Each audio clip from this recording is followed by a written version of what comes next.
Your wheel, which has 3 naves, rotates around the axis of the imperishable Brahman.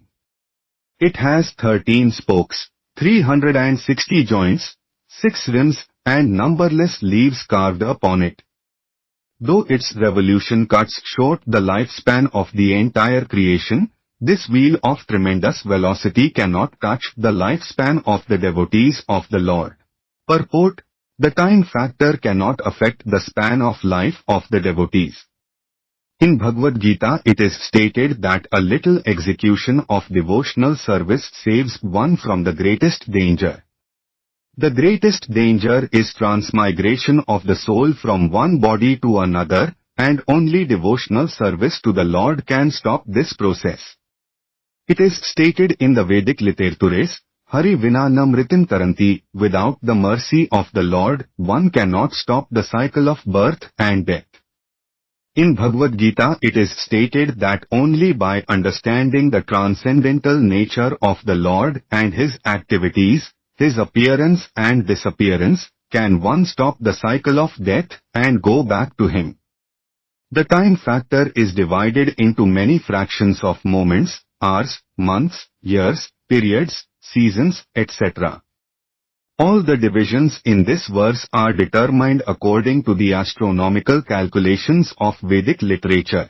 There are 6 seasons, called Ritus, and there is the period of 4 months called Chaturmasya, 3 periods of 4 months complete 1 year. According to Vedic astronomical calculations, there are 13 months. The 13th month is called Adhimas or Malmas and is added every 3rd year. The time factor, however, cannot touch the lifespan of the devotees. In another verse it is stated that when the sun rises and sets it takes away the life of all living entities, but it cannot take away the life of those who are engaged in devotional service. Time is compared here to a big wheel which has 360 joints, 6 rims in the shape of seasons, and numberless leaves in the shape of moments. It rotates on the eternal existence, Brahman. SB 3.21.19. Text 19. Text. Ekah swayansash jagtah sisrikshaya. Dvitiyayatman adhiyogmaya. Srijasya adha pasi punargrasishyase. Yathornanabhir bhagwan swashaktibhyah. Word for word meanings. Ekah one swayam yourself, sun being, jagtah the universes, sisrikshaya with a desire to create, advitiya without a second, atman in yourself, adhi controlling, maya by yogmaya, srijsi you create, adha those universes, pasi you maintain, punah again, grasishyase you will wind up, yatha like, urnanabhyah a spider, bhagwan O Lord, swashaktibhyah by its own energy. Translation. My dear Lord, you alone create the universes. O Personality of Godhead, desiring to create these universes, you create them, maintain them and again wind them up by your own energies, which are under the control of your second energy, called Yogmaya, just as a spider creates a cobweb by its own energy and again winds it up. Purport.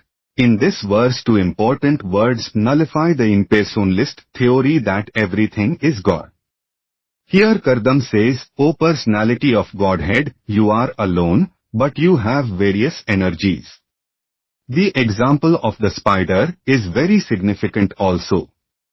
The spider is an individual living entity, and by its energy it creates a cobweb and plays on it, and whenever it likes it winds up the cobweb, thus ending the play. When the cobweb is manufactured by the saliva of the spider does not become impersonal. Similarly, the creation and manifestation of the material or spiritual energy does not render the creator impersonal. Here the very prayer suggests that God is sentient and can hear the prayers and fulfill the desires of the devotee. Therefore, He is Satchidananda Vigraha, the form of bliss, knowledge and eternity. Text. Naitad batadhish padantavipsitan. Yan maya nas tanushe bhoot sukshmam. Anugrahayastva api yarhi maya. लसत् तुलस्या भगवान विलक्षितः. Word for word meanings.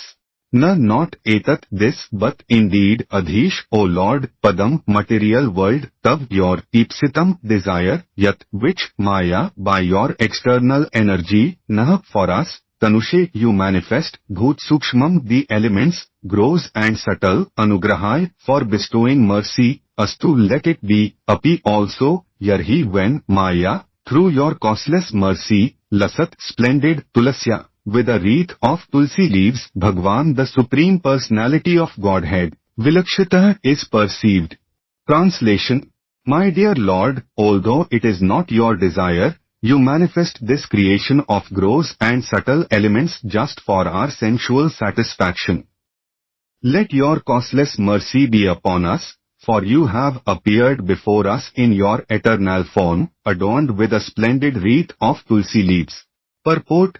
It is clearly stated here that the material world is not created by the personal will of the Supreme Lord, it is created by His external energy because the living entities want to enjoy it. This material world is not created for those who do not want to enjoy sense gratification, who constantly remain in transcendental loving service, and who are eternally Krishna conscious.